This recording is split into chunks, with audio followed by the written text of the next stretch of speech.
माणूस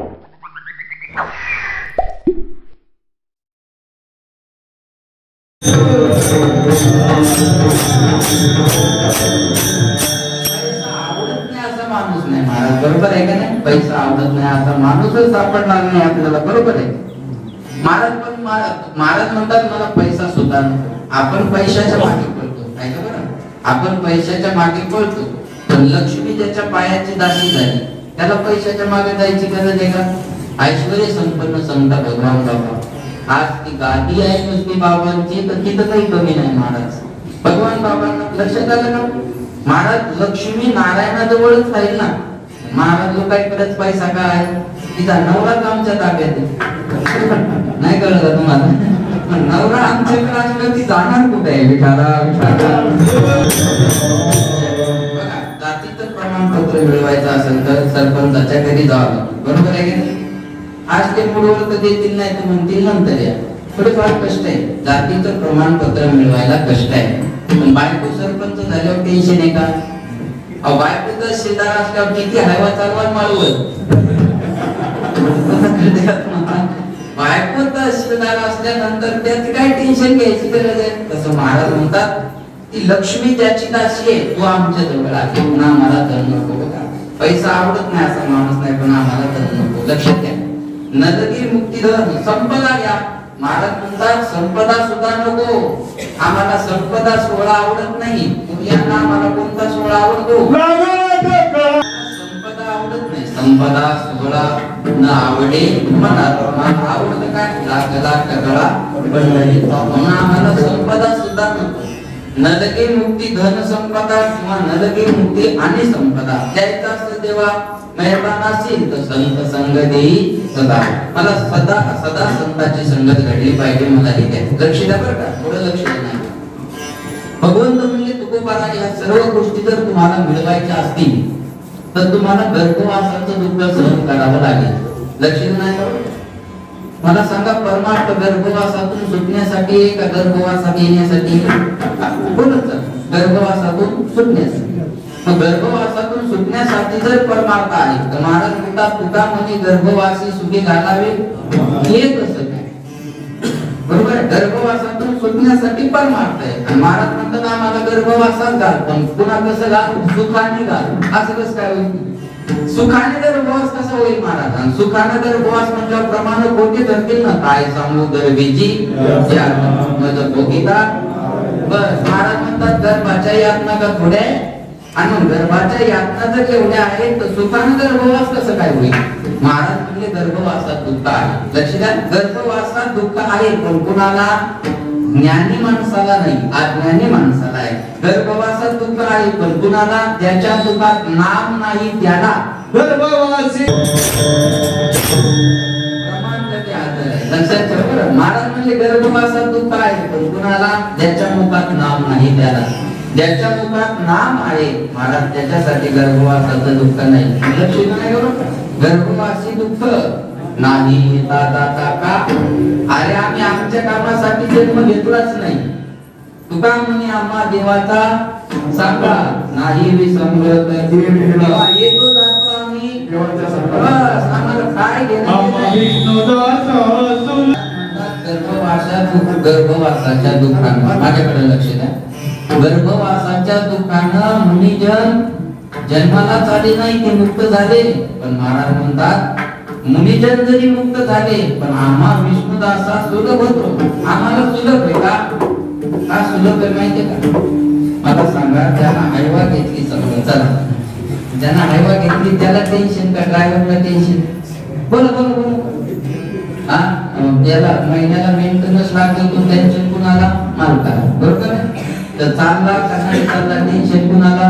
मालकाला. पोलिसांना पकडला तर ड्रायव्हर म्हणतो इथं उभा केलाय मालक, पोलीस काय जाऊ दे, काय करायचंय तुम्ही पहा. बरोबर आहे. मेंटेनन्सचं टेन्शन मालकाला, पोलिसाचं टेन्शन मालकाला, हप्त्याचं टेन्शन मालकाला. ड्रायव्हरला कशाशी घेणे? बोला बोला बोला. पगार इशी घेणार, ड्रायव्हरला त्याचं टेन्शन घ्यायचं काम नाही. चालला तरी तिकीट नाही चाललं तरी काय करायचं महाराज? जेव्हा आपण आपल्यावर जबाबदारी घेतो का आपण आपल्यावर जबाबदारी घेतो ना, आपण मालक व्हायचा प्रयत्न केला की त्रास त्याला असतो, सेवकाला काय त्रास आहे ना.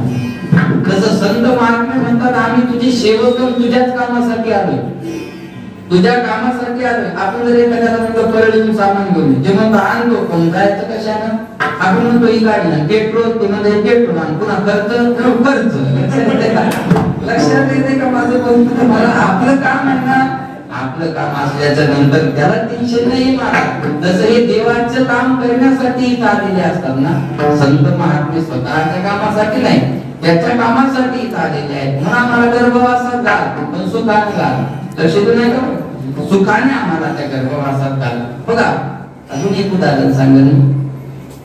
गर्भवासामध्ये यायचं दुःख आहे, पण चला तेवढं दुःख आम्ही आनंदाने सहन करायला तयार का. पुढे जर मोठं सुख दिसत असेल तर छोटं दुःख माणूस आनंदाने सहन करायला तयार होत असतो. माझं पूर्ण लक्ष ठेवू काय का. पुढे जर मोठं सुख दिसत असेल तर छोटं दुःख माणूस आनंदाने सहन करायला तयार होतो. हे तुम्हाला उदाहरण सांगतो. चला मोठं चला मोकळं आपल्याला तुम्हाला आणि मला मिळून कीर्तन करायचंय ना. मला सांगा चोरी होणं चांगलं का वाईट. बोला चोरी होणं चांगलं का वाईट. वाईट, चोरी होणं वाईट. एका चोराने एका घरी चोरी केली ऐका, आणि तिथून त्याला 10,000 रुपये मिळाले. किती 10,000. पण 10,000 त्याचं समाधान झालं नाही, मग त्याने दुसरं कीर्तन घेतलं. 10,000 त्याचं समाधान झालं नाही, मग त्यानं काय केलं, आणखी एक घर फोडलं ऐका बरं. आणि ते घर फोडत असताना तिथून त्याला 5,000 रुपये मिळाले. पण ते घर फोडत असताना झालं असं त्या घरातल्या माणसाला जाग आली. याला वाटलं कुणीतरी जाग झालं, आता परिस्थिती अवघड आहे. मग त्याने जेवढ्या लवकर तिथून पळता येईल तेवढ्या लवकर त्यानं पळ काढला. लक्ष नाही का, तो घरातला माणूस उठला, पाहतो तर काय रात्री मोजून ठेवलेले 5,000 कपाटातले कपाट तोडत चोरानं आणि चोर घेऊन गेला. आता काय करायचं रडत बसला महाराज, रडत बसला. आता करावं कसं, नेमके जेमतेम 5,000 रुपये जमले होते आणि चोर ते घेऊन गेला. आता काय करावं, रडत बसला महाराज. पण झाला असं, रडता रडता एका गाठोड्याकडे लक्ष गेलं. कशाचं गाठोड आहे म्हणून पाहतो. झाला असं होतं, चोरानं मागच्या घरचे आणलेले 10,000 गडबडीत तिथं विसरले, 5,000 घेऊन निघून गेले. आता चोरी होणं चांगलं का वाईट. बोला बोला. आता चोरी होणं गेले किती 1,000, मोकळं कोणाकडे गेले किती 1,000, 5,000. आणि फायदा कितीचा झाला 10,000. माझी चोरी रोज होत्या ना. लक्षात येते का माझं म्हणणं. चोरी होणं वाईट सिद्धांत आहे का, चोरी होणं वाईट आहे. पण एका चोरी मागे जर 5,000चा फायदा होत असेल तर रोज होऊन द्या ना महाराज. तसं गर्भवासात येणं दुःख आहे, पण देव जर घालत असेल तर मग रोज घालू द्या ना. सोशिले वाईट साधिले अवीट नित सुकर. अरे क्षणभर दुःख झाले आम्हाला. चला बोलत चला, मी अजून सोपं करून सांगतो तुम्हाला. तुम्हाला जर अपेंडिक्सचा किंवा मुतखड्याचा कशाचा त्रास, बरोबर असं समजा त्रास आहे तुम्हाला. मग मला सांगा, जेव्हा आपण ऑपरेशन करायला जातो, ऑपरेशन करायला गेल्यावर त्रास कमी असतो का जास्त असतो. बोला बोला जास्त असतो.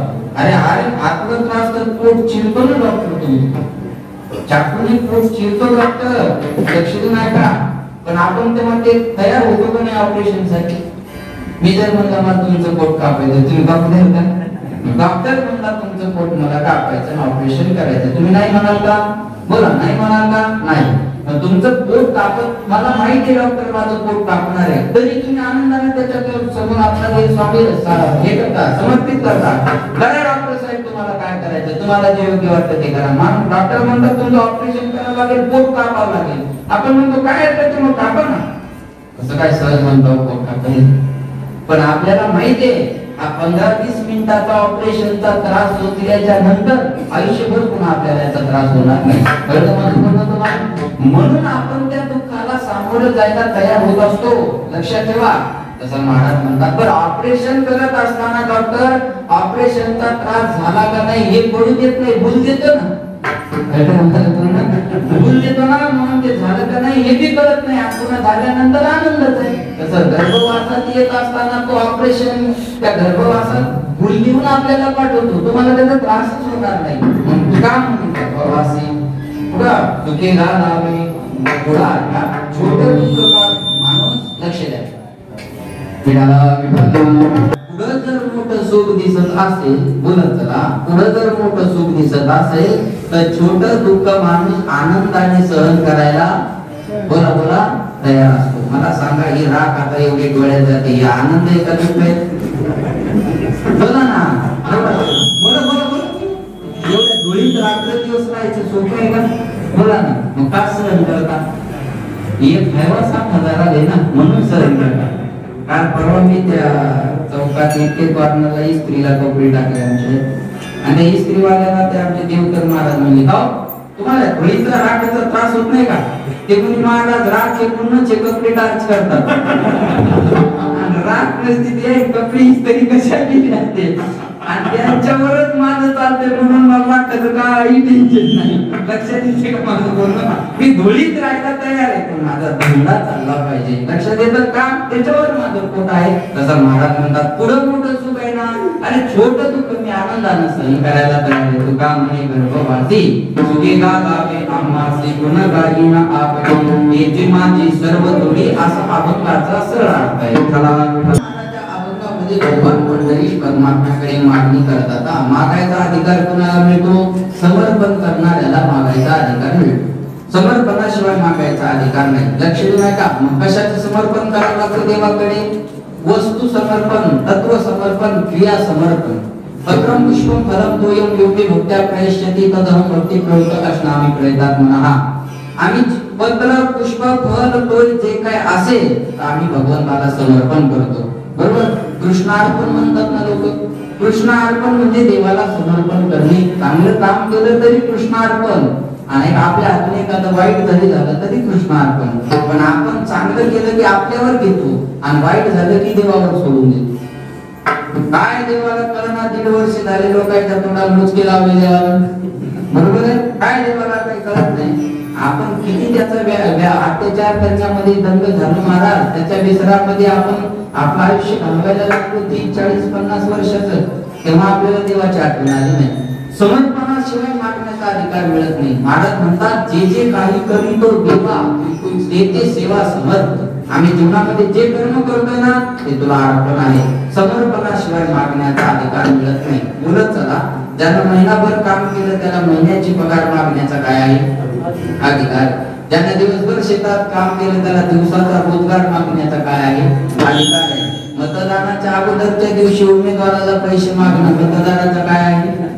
अधिकार. धन्यवाद. इथून देशाच्या विकासाला सुरुवात आहे. कशा राजकारणाला नाव ठेवता अधिकारने तुम्ही? आपण त्याला धडे का? मतदान कुणाला करावं? ज्यांना अगोदरच्या रात्री 5,000 रुपये घरी आणून त्यांना करा. बरोबर आहे? बरोबर आहे ना? मतदान करायच्या टायमाला आपण हा धर्म करतो, त्याचे दुःख 5 वर्ष भोगावं लागतं. बाकी काय? तुम्ही जर एखाद्याला प्रेमानं निवडून द्याल ना महाराज, पैसे न घेता, तर त्याची हिंमत नाही तुम्हाला काही काम न करण्याची. पण त्याला ते माहिती आहे, बोलू नको, विकत घेतले तुला. बोलून कळते तुम्हाला? इथून काही फायदा नाही महाराज. याच्यामध्ये आज लोकांच्या इमानदारीचा विचार केला तर लोक एवढे इमानदार, एवढे इमानदार, एवढे इमानदार. पानपोईवरचा ग्लास सुद्धा साखळीने बांधून ठेवावा लागतो, एवढे इमानदार. मंदिराच्या बाहेरसाठी नसतात, पादत राहणे बाहेर काढा. बसमध्ये सूचना असतात, थुंकू नका. बस काय थुंकायची जागा? येतात कधी कधी विचार, ही आपण सुज्ञ असल्याची पावती. एसटी जर व्यवहार लागतोय थुंकू नका, सुज्ञ असल्याची पावती. विठाला विठाला आपल्याला वाटतं सज्जन माणूस आहे, त्याच्या बायको बाई तुम्ही भाग्यवान का महाराज, तुमचे मालक पान कसा सुंदर गंगावतात. ती म्हणती तुम्ही त्याच्या डरलावर जाऊच नका. रोज कीर्तनात गेले की नवीन चपलाचा जोड घरी घेऊन येतात. तुम्ही त्याच्या डरलाकडे काय पाहता? दुसऱ्याच्या संडासात उभं राहून फुटू काढला, सरकारचे 12,000 रुपये उचलून घरी आणले. त्याच्या डरलाकडे काय पाहता? एकटा सरपंच गाव बदलू शकत नाही आणि एकटा पंतप्रधान देश बदलू शकत नाही. हा देश बदलावा असं वाटत असेल तर प्रत्येकाची काही ना काही जबाबदारी आहे मला. काही ना काही जबाबदारी प्रत्येकाची आहे. लक्षात ठेवा, राजकारणी लोकच भ्रष्ट असतात असं म्हणणं 100% चुकीचं आहे. आपण भ्रष्ट नाही का? चला बोला, कापसात पाणी टाकणं भ्रष्टाचार नाही का? आपण टाकत नाही. आपल्या अवकातीला आपण देशाला हातभार लावतो. आपले हात पोहोचत नाही म्हणून आपण थांबलेले आहे. माझं बोलणं आता आपले हात पोचत नाही म्हणून आपण थांबलेले, आपण सज्जने म्हणून थांबलेलो नाहीये. माझं पूर्ण लक्षपूर्वक आहे बघा. मग कुणाला अधिकार? समर्पणाशिवाय अधिकार नाही. तुकाराम महाराजांना सर्वस्वार्थ समर्पण केलं. तर तुकाराम महाराजांचा जर अभंगाचा विचार केला तर तुकाराम महाराज जे मागणाराच्या विरोधात बोलणारे, भिक्षा पात्र अवलंबिने जळो जिने लाजीर तुकाराम म्हणे तरी ब्रह्मांड ठेंग हात पसरी जिने धिक्कारचे, दुसऱ्या समोर हात पसरतो त्याच्या जीवनाचा धिक्कार असो असं म्हणणारे कोण? तुकाराम महाराज. आणि मागणारे कोण? तुकाराम महाराज. शोधतोय मग एकीकडे तुम्ही मागणारा शिवाय देता आणि आज तुम्हीच मागता. सामान्य माणसाला तुमच्यावर विश्वास ठेवावा का नाही ठेवावा लक्षात नाही का? तर काही मागणं उचित असतं, काही मागणं अनुचित असतं. बघा देवाकडे मागण्यासाठी तर कधी जायचंच नाही. पण मंदिर भी एक गजब की जगह है. मी मला जाणकार दिसता म्हणून बोलतो. मंदिर भी एक गजब की जगह है. इधर गरीब बाहर भीख मांगते हैं और आमिर अंदर भीख मांगते हैं. नहीं फॉर्च्युनर मध्ये बसून आलेला मी मागतो आणि तिथं गन लावणारा सुद्धा मागतो ना. फरक काय? फक्त गन लावणारा बाहेर मागतो, फॉर्च्युनर मध्ये आलेला देवाचा गन मागतो. इतर मुंगी पासून ब्रह्मदेवापर्यंत कोणताही जीव घ्या मागण्याविना नाही मागत. ऐका, एका मताला 5-5 हजार रुपये द्यायची ज्याची ताकद आहे तो 5 वर्षात एकदा कोणा आपल्या दारात मागा येतो का नाही? मागा येतो का नाही? येतो ना मागा. ज्याची जनता सोन्याची होती, शुद्ध कांचनाची सप्तकोटी, तो बी मागाय गेला का नाही सीतेच्या दारात? पंचवटीला गेला ना, एका साधूचं रूप घेऊन. तो का भिकारी होता का? भिकारी होता का तो? अरे रावणाकडे एवढी श्रीमंती आहे, मग गरीब लोकच मागतात असं नाही, श्रीमंत सुद्धा मागतात. मग त्यांना का आपण भिकारी म्हणा? नाही ना मागत. मागण्यामध्ये दोघांचा फरक आहे. तसं देवाकडे मागण्यासाठी कधी जायचं नाही. जायचंच नाही का? जायचं. कशासाठी जायचं? जे दिलेलं आहे त्याची कृतज्ञता व्यक्त करण्यासाठी मंदिरात जायचं. कारण कोणी बी घ्या, काही मागणं उचित असतं, काही मागणं अनुचित असतं. बघा दक्षिण नाही का? काही मागणं उचित नाही. बायकोने नवऱ्याकडे साडी मागणं उचित आहे का अनुचित आहे? बोला. बायको नवऱ्याकडे साडी मागणं चूक आहे का बरोबर आहे? बोला बरोबर. तुमचं मागणं उचित आहे आणि तुमचं देणं काय आहे? कर्तव्य आहे. बायकोने नवऱ्याकडे साडी मागणं उचित आहे. याच्यापेक्षा पुढचं बोलू नाही. ऐकताय ना तुम्ही? बायको अशी असावी की नवऱ्याला कधीच काय नको. रेप झाले बघा. बायको अशी असावी की नवऱ्याला कधीच काही मागू नये. पण नवरा असा असावा बायकोला काही मागण्याची वेळच येऊ नये. आता इकडे खुशी कमी बायको अशी असावी काही मागू नये, पण नवरा असा असावा तिला मागण्याची वेळच येऊ नये. असं धरण कीर्तन करायचं करणाराचं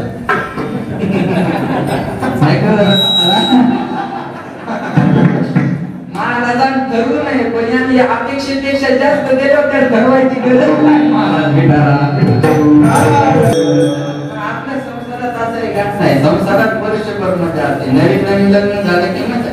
नवीन लग्न झालं की नवऱ्याने बोलायचं, बायको काय एक शब्द बायको नवऱ्याच्या पुढे बोलत नाही. किती दिवस?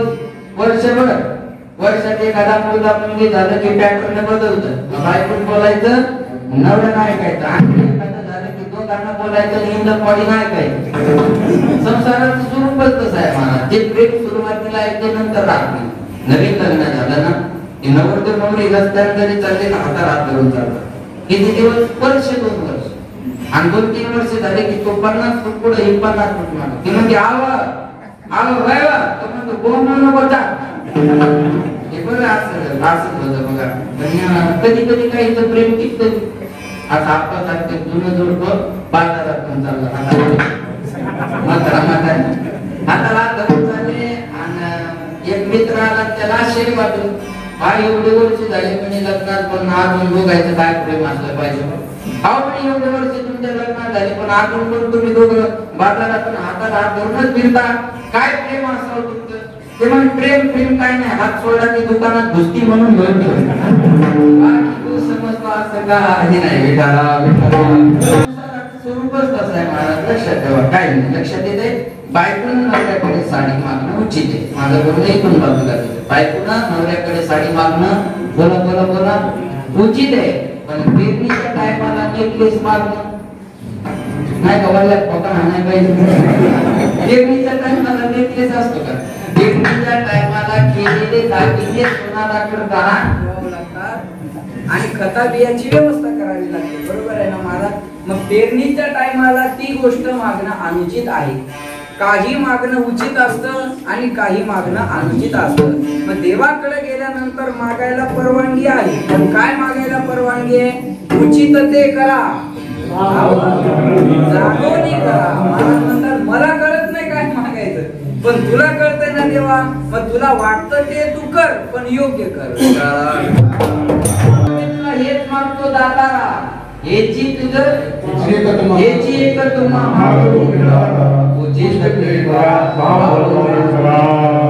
बस. माझं मागणं काय तुम्हाला कळतंय माझ्यापेक्षा, माझं मागणं काय तुम्हाला माझ्यापेक्षा कळतंय. मी मागावं असं काही नाही, तुम्हाला कळतं पण उचित करा. लक्षात येते का? विठाला उचित प्रेम बस देवा आमचं मागणं तुझ्याकडे आहे हे असं नाही. लक्षात येते का? मग उचित मागणं असावं, अनुचित मागणीमुळे दुःख पदरात पडत असतात. सोप्या भाषेत सांगतो मी तुम्हाला, लक्ष द्या. अनुचित मागणीमुळे दुःख पदरात पडते आणि उचित मागणीमुळे माणसाचं कल्याण होते. आता अनुचित काय आणि उचित काय लक्ष द्या बरं. काही माणसं देवाकडे जातात पण काय मागावं हे कळत नाही, आणि देवाकडे गेल्यानंतर जर मागायचं कळालं नाही तर मग त्या देवाकडे जाण्याला आपला काही अर्थ नाही. लक्ष नाही का बघा. उचित मागणं कसं असतं? महाभारतामध्ये प्रसिद्ध मागणी आहे कुंती मातेची. महाभारताचं युद्ध शेवटच्या टप्प्यामध्ये आलं. हस्तिनापुराचं राज्य पांडवाला मिळालं. लक्ष नाही का?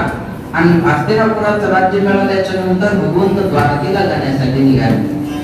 एका हाताला पकडला, एक पाय रथात आहे आणि हसत मुद्रेने सर्वांचा निरोप घेत भगवंत द्वारकेला चालले. उचित मागणं कसं असतं बघा. तेवढ्यात एक आगुलेचा आवाज कानावर आला की हा कृती अभिमन्यूची पत्नी उत्तरा माता. त्या उत्तरेच्या गर्भावर अश्वत्थामाने ब्रह्मास्त्र सोडलं होतं आणि त्या ब्रह्मास्त्राच्या तेजाने उत्तरा मातेची काय जायला लागली. भगवंताचा धावा करते, पाहि पाहि महायोगी देव देव जगतपते नान्यं त्वदभयं पश्ये यत्र मृत्युः परस्परं. पाहि मां भगवंता त्राहे त्राहे त्राहे मद कृपा दृष्टी पाहि. बस देवा पाहि मां लक्ष नाही का भगवंता ना अन्यं त्वदभयं पश्ये. मी इतराला शरण न जाता तुम्हाला शरण आलेले का? इतराला शरण गेल्याच्या नंतर दुःख पदरात पडतं याची मला जाणीव आहे. आणि मग अशा वेळेला मला सोडविना कोणी एका चक्र पाणी वाचून या. बस तुझ्याशिवाय मला आता कोणी याच्यातून सोडवणार नाही, मला याची जाणीव आहे.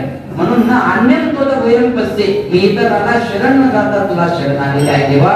या ब्रह्मास्त्रापासून माझं रक्षण करा. या ब्रह्मास्त्राच्या तेजाने माझ्या अंगाचा दार होत आहे. आदरे माझी काया लागलो नावा धावरे केशवा माया बाबा.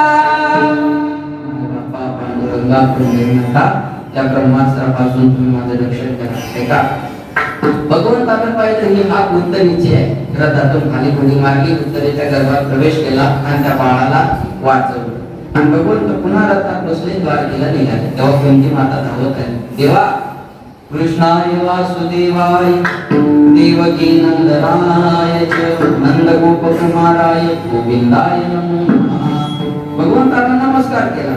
भगवंत म्हणतात आत्या माझं दर्शन कशाला घेते? तू माझी आत्या आहे, मी तुझा भाचा आहे, नात्यानं तू माझ्यापेक्षा मोठी आहे. कुंती माता म्हणते देवा आज मी माझ्या भाच्याचं दर्शन नाही घेत, मग नमस्ते पुरुषं पाद्यम ईश्वरः प्रकृती परम. प्रकृतीतून वेगळा तू ईश्वर आहे आणि मी त्याचं दर्शन घेते. देवा उपकार कर माझ्यावर, कोणता हे नातं तोडून टाक. काय म्हणते देवासोबत कुंती माता म्हणते हे नातं तोडून टाक. का? स्नेह पास विमान चिल्ली हे नातं तोडून टाकतात. आणि या नात्यामुळे मला तुझं देव पण कळालं नाही. अरे नात्याचा दोष.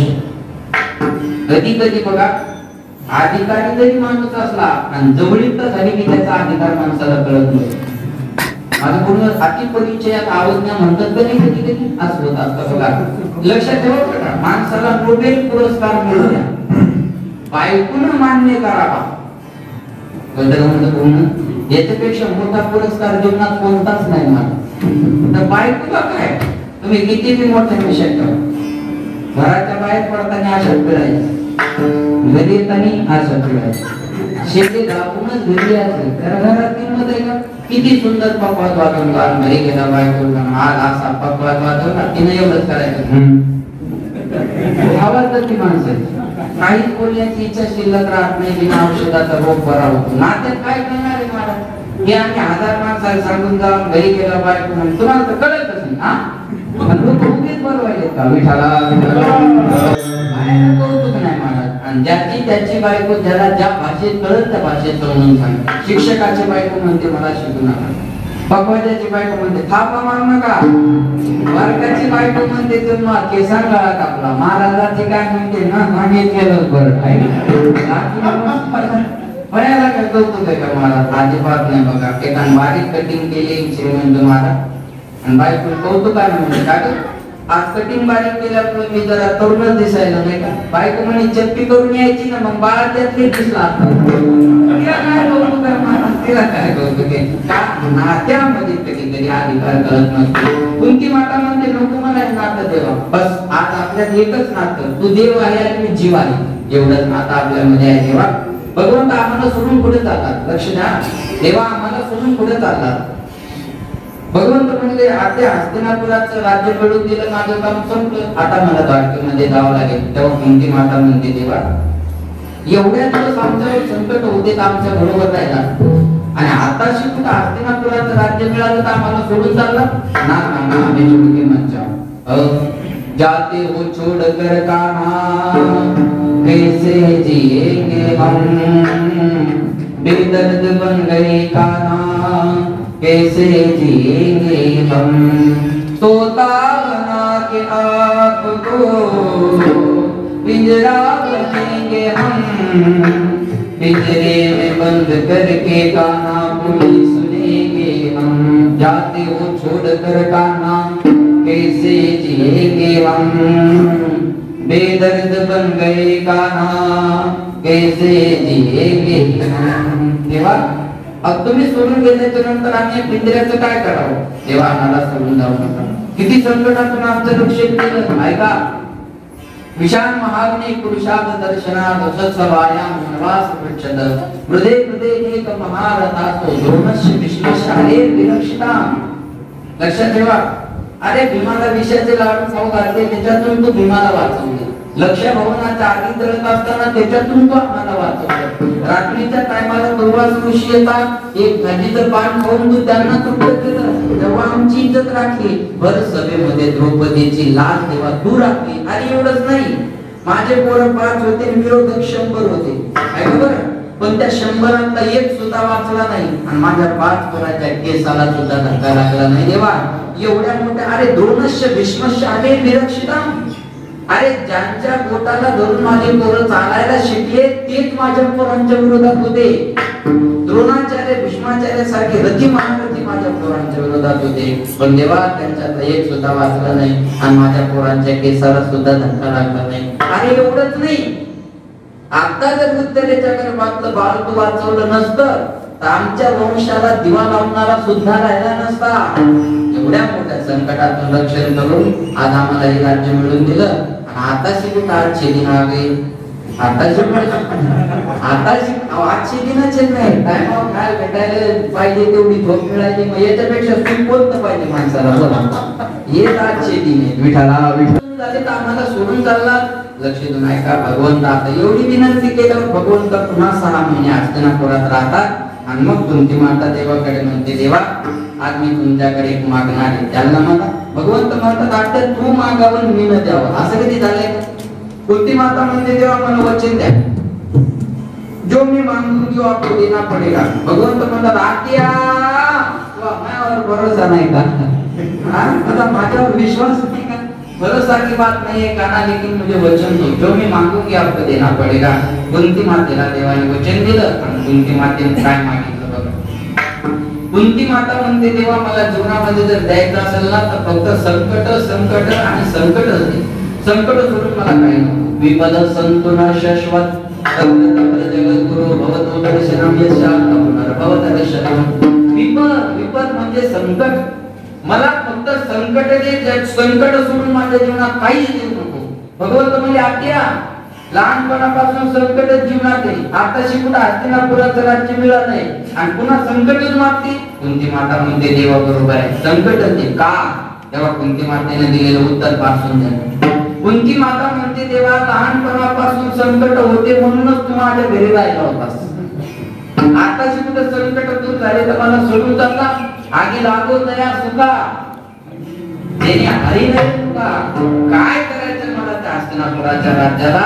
तू जर सोडून जात असशील ना मला ते राज्य नको. मला सांगा माणसाला दुःखात देव वाटतो का सुखात?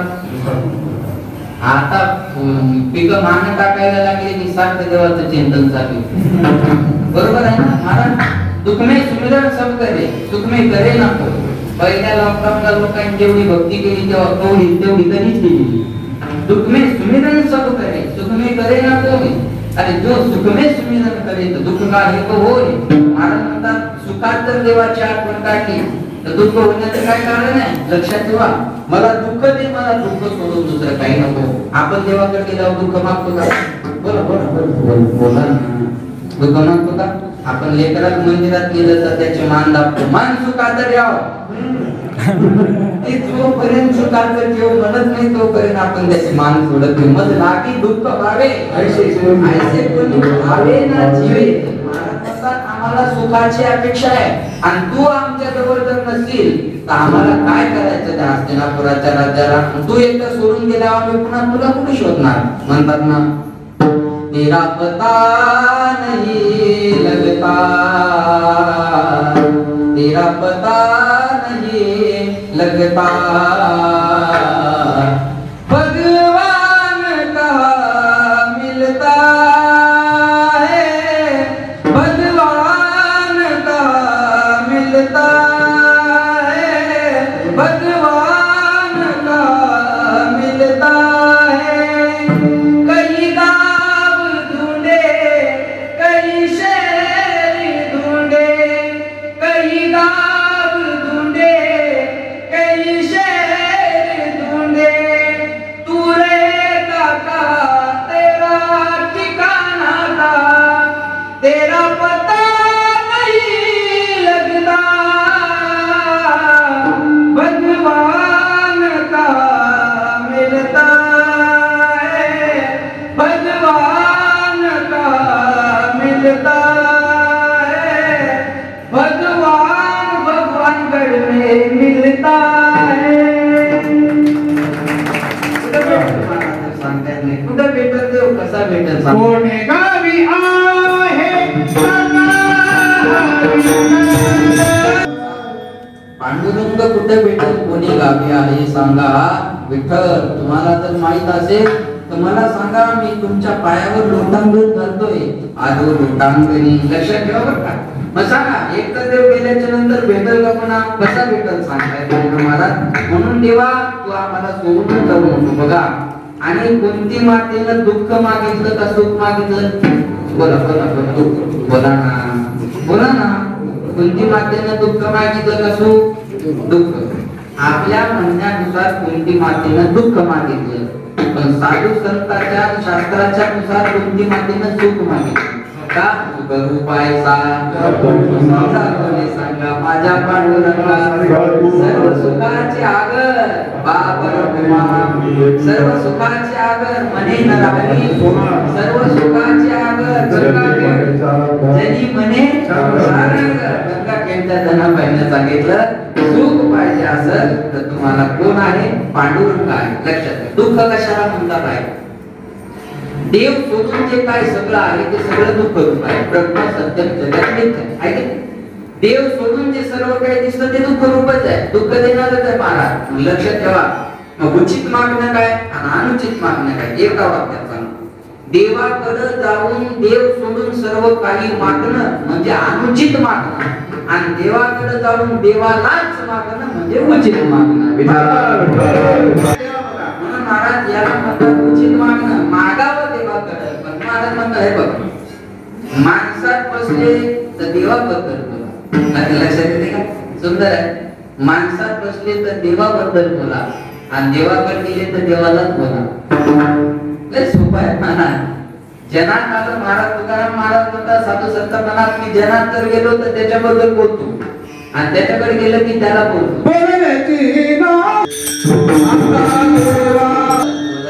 नाही आता देवाविना काही. पण देवासोबत तर बोलायचं पण कसं बोलायचं? बोले ऐसा बोलो ऐसा बोले. जेणे बोले विठ्ठल डोले. आपण बोलल्यानंतर देव डोलावा महाराज. देव डोलत नाही का? डोलायचं सोडून द्या. त्याला जर आवडलं भक्ताचं तर तो नाचतो आणि त्याला त्याचे वस्त्र घालायचे सुद्धा आठवण जात नाही. नाचता नाचता सावध होई देवा ऐसे बोले कबीर. लक्षात ठेवा का? महाराज म्हणतात एक वाक्य बोलतो कळलं का बघा. संसारियों के साथ रहोगे. मुरारी बापूंच्या मुखात वाक्य कळलं का? संसारियों के साथ रहोगे तो काम की याद आएगी और संतों के साथ रहोगे तो राम की याद आएगी. लक्षात घ्या. संसारी माणसाच्या संगतीत गेल्यावर बस संसार सोडून दुसरं काय आठवणार आहे. मग तुकाराम महाराज म्हणजे मागा तुम्ही. तुकाराम महाराज म्हणजे मागा पण उचित मागा. भगवंत म्हणतात दुसऱ्यालाच किती वेळ मागा मागा म्हणताय. 1:30 वाजायला लागले. लक्ष 8 वाजायला लागले. मागा तुम्हाला काय मागायचं? देवा माझी इच्छा आहे मला द्यायचं असेल तर हेच दे पहिलं. हे दान देगा दान देगा देवा तुझा विसरण. बोला बोला हे दान देगा. बोला ना येतंय ना तुम्हाला? बोला हे दान देगा देवा तुझा विसरण. आपण देवाकडे गेल्यावर काय मग? हे दान देगा देवा. शेजाऱ्याला रोग व्हावा त्याचा काटा निघावा त्याचा बंगला माझा व्हावा बोला कुंडली. आपण देवाकडे गेलो हेच मग देवा माझं चांगलं नाही झालं तर चाललं पण शेजाऱ्याचं चांगलं होता कामा नाही. आहे का बरं? स्वतःच्या दुःखानं जेवढे माणसं जगात दुःखी नाहीत ना जरा लक्षात नाही का? स्वतःच्या दुःखानं जेवढी माणसं जगात दुःखी नाहीत ना तेवढं दुसऱ्याचं सुख पाहून दुःखी होणारी माणसं जास्त सापडतात. आता नेमकेच कीर्तन चालू झाले भजने फिरायला लागले की काय दुखत असत. लई झालतो यायचं. आता कधी बसले घरी दुर्योधनाच्या आवाजात बघा.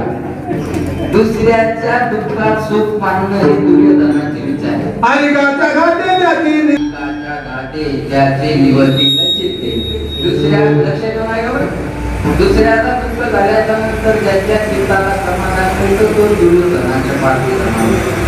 लक्षात ठेवा. म्हणून पहिल्यांदा एक दुर्योधन एक रावण होता. आता तसं नाही महाराज म्हणतात ना कलियुग बैठा मार कुंडली जाऊं तो मैं कहा जाऊं. अब हर घर में रावण बैठा इतने राम कहाँ से लाऊं. अब हर घर में रावण बैठा इतने राम कहाँ से लाऊं. आता घराघरात रावण जन्माला आले. एवढे राम कुठून नाही तुम्हाला बघा. दुसऱ्याच्या सुखामध्ये ज्याला सुख वाटतं लक्षात आणि दुसऱ्याच्या दुःखात ज्याला दुःख वाटतं तो साधू. निवडणुकी उभं राहायचं. आता यावर्षी तर निवडणूकच होऊ दिली नाही. विरोध केला. निवडणुकीत उभं राहायचं. तर म्हणलं तू काय निवडून येणार आहे का? आपल्याला माहिती आपण येत नसतो. आणि म्हणलं मग काय करायला मग आपल्याला ते पडत आहे का? झालं हे दुर्योधनाचे विचार. लक्षात ठेवा बघा हे दुर्योधनाच्या विचाराचे माणसं आहे. म्हणून महाराज म्हणजे आम्हाला असं काय हे काय एका शब्दाचा विचार करून वेळ सहभागी थांब. हे ची च म्हणलं की सकारात्मक च म्हणले की अन्याची व्यावृत्ती होत असते. च म्हणलं की हे ची म्हणलं की पर्यायच उरत नाही. इधर म्हणला असता आणि बोलला होता अहो माणसाला गडबडीमध्ये यायला जमणार नाही, दुसरे महाराज पाठवतो, माझ्यापेक्षा भारी पाठवतो, तुम्ही ऐकून तर पहा, आवडलं नाही मग मला सांगा तुम्ही. ते म्हणता आम्हाला 12 भानगडी सांगूच नका, तुमची तारीख घेतली तुम्ही आलंच पाहिजे, आलंच पाहिजे. म्हणजे पर्याय राहिला का? पर्याय राहिला नाही. याची म्हणलं की इतराची व्यावृत्ती होत असते. मी सुंदर उदाहरण सांगतो. माय एक आहे 3 पोरं, तिघे रडायला लागले. तिघे रडायला मी आई बाहेर नाही मोठ्या काय रडाय तुला रडाय? ते म्हणजे मला 10 रुपये 10 रुपये पाहिजे, देते तुला 10 रुपये, रडू नको. त्याच्यापेक्षा लहान म्हणलं त्याला म्हणजे तुला काय झालं रडाय? ते म्हणे आई मला बिस्किटचा पुडा पाहिजे. मग देते ना बिस्किटचा पुडा, रडतो कशाला? आता एकदम लहान असतं त्याच्यावर रागतो नाही. त्याला म्हणजे काय झालं बाळा तुला रडायला? बरोबर आहे का? बोलण्याच्या पद्धती वेगळ्या आहेत ना महाराज, मोठ्यासोबत लहान्यासोबत रागवण्याच्या पद्धती वेगळ्या. शहरातलं रागवणं वेगळं, खेड्यातलं रागवणं वेगळं. शहरातली बाई जर रागवली कोणाला आपल्यासारखी थोडी रागवते, स्टँडर्ड असतं ते. बिनो आगाऊपणा करू नकोस ना, आगाऊपणा केला ना पप्पा आणि नंतर तुला असे फटके देणार आम्ही, गोंधळ घालू तर शांत बस. दादा तिथं पाणीच रागवलं आणि खेड्यातली बाई रागवलं पिलू कोणती का पप्प्या पप्प्या म्हणाले तू पप्प्या बापा सरळ तुला चिरीन पप्प्या. तिथं रागवण्याला मावळ वेगळा तिथं रागवणं वेगळं. आता ती लहान लेकरं रागवत नाही. काय झालं लेकराला राजा तुला 10 रुपये देऊ का? स्वतःहून म्हणजे पहिल्यात मागून घेतली, शेवटचा काय म्हणते तू 10 रुपये देऊ का? तू म्हणतो मला 10 रुपये. तुला बिस्किटचा पुडा देऊ का? तो पोरगं म्हणतो मला बिस्किटचा पुडा.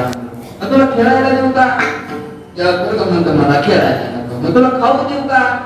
ते पोरगं म्हणतो आई मला खाऊ नको. अरे राजा तू रडतो का? 10 रुपये नको, बिस्किट नको, खेळायला नको, खाऊ नको. आणि मग रडतो कशासाठी? ते म्हणता आई मला बिस्किट नको, खेळायला नको, 10 रुपये नको, खाऊ नको, मला याच्यापैकी काही नको, मला फक्त तू सोडून कुठंच जाऊ नको. मला फक्त तू पाहिजे, मला बाकी काहीच पाहिजे नाही. आणि खरं पोरगं हे कागोदरचे 2 बोला बोला बोला बोला खऱ्या पोराचं मागणं कोणतं? बस मला तू पाहिजे, मला बाकी काहीच नको. महाराज हे उचित मागणं. दक्षतेचे माझं बोलणं हे याची म्हणजे अजून उदाहरण सांगतो मी तुम्हाला. ते जेलर प्रसन्न झाला, जेलर प्रसन्न झाला कळते काय मागायचं मागून घ्या म्हणजे मी आज प्रसन्न आहे. कोणी म्हणे जेलर साहेब तुम्ही प्रसन्न जर असाल त्या एका खोलीत टाकून टाकले म्हणे गरमी होती फॅन लावून द्या आपल्या खोलीत आपल्याला सगळ्या म्हणे याच्या खोलीत फॅन लावून द्या. दुसरं म्हणे जेलर साहेब हिवाळ्यात थंडी वाजते म्हणे तर पांघरायला सुद्धा काय नाही हो, पांघरायला एखादं चांगला असेल तर द्या. हे म्हणे याला पांघरायला देऊन टाका. तिसरं म्हणे जेलर साहेब आज पंचमी आहे म्हणे कालचा सण, आज खायला चांगलं पोळी पुरणपोळीचं जेवण मिळालं तर बरं होईल. जेलर म्हणे चला याला पुरणपोळी द्या. एक म्हणे जेलर साहेब इथं आल्यापासून सोयच नाही, तिची सोय नाही म्हणे, आल्यापासून तोंडाची चव गेली म्हणे, एखाद्या तुकड्याची व्यवस्था झाली तर बरं होईल. ते तर म्हणे चला याला हे द्या, त्याला प्रसन्न झालं. महाराज सगळ्यांचं मागून झालं बघा, एक शेवटचा राहिला होता. तुला काय पाहिजे म्हणे? ते म्हणे द्याल बघा काय? अरे मारे आता सगळ्यांना तुझ्या समोर दिलंय ना, तुला का देणार नाही? म्हणजे द्या देणार. मग एक काम करा म्हणे जेलर साहेब, मला फॅन नको, मला पंधरा नको, मला खायला नको, मला दारू नको, काही नको, मला याच्यापैकी काहीच नको. अरे पाहिजे काय मग? आणि इथून पुढची माझी सजा मला माफ करा, मला सोडून द्या. कळलं माझं बोलणं तुम्हाला? आता मला सांगा इथून सुटल्याच्या नंतर फॅनही मिळणार, पंधरालाही मिळणार, खायलाही चांगलं मिळणार, आठवड्याभरातून त्याची मी सुनली नाही. कळलं तुम्हाला? इथून मुक्त होणं गरजेचं आहे. तसं देवाकडे गेल्यानंतर देवाला मागा, देव सखा जरी तुझ्याला हे कृपा चला आपल्याला काही पंचायत समितीत काम करायचं, एखादा अधिकारी जर आपला ऐकत नसेल डोकंच लावू नका त्याच्यासोबत काय डोकं लावतात, त्याला काय मोठेपणा देतात? या खात्याचा मंत्री कोण आहे त्याची जवळीक करा. त्या खात्याच्या मंत्र्याची जवळीक केल्याच्या नंतर अधिकारी परत आपल्याकडे ऑर्डर घेऊन येते. लक्षात ठेवा सर्व सुख त्याच्या पायाजवळ आहे, त्यालाच मागा ना, बाकी दुसऱ्याला काय नका. याची म्हणतं की इतराची व्यापृती होतात. ते अजून एक सांगतो बघा. एक माणूस अमेरिकेला फिरायला निघाला. कोणी म्हणे अमेरिकेला चालले तर मला एखादं चांगलं घड्याळ घेऊन या, कोणी म्हणा मला मोबाईल घेऊन या, कोणी म्हणे लॅपटॉप घेऊन या. घरातले बाई म्हणे अमेरिकेला चालले तर मला एखादी ती कोण चांगली साडी घेऊन या. कुठून?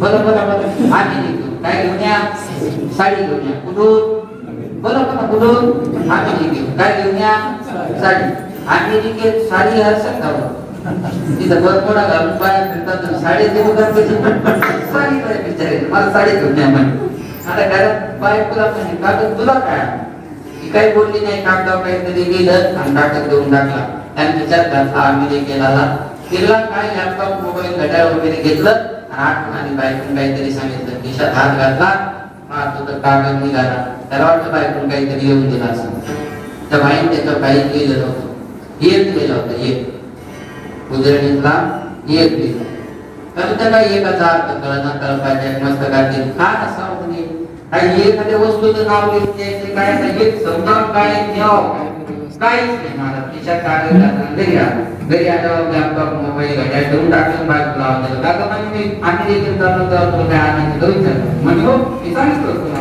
म्हणजे काय त्या एकाचं काय अर्थ नाव एखाद्या वस्तूचं नाव द्यायचं नाही तर सांगायचं ह्या एकाचा अर्थ काय सांगाव ती बाई म्हणे कृपया मला घड्याळ नको मोबाईल नको लॅपटॉप नको साडी नको याच्यापैकी मला काहीच आवडत नाही मला फक्त तुम्ही सर्व संगवित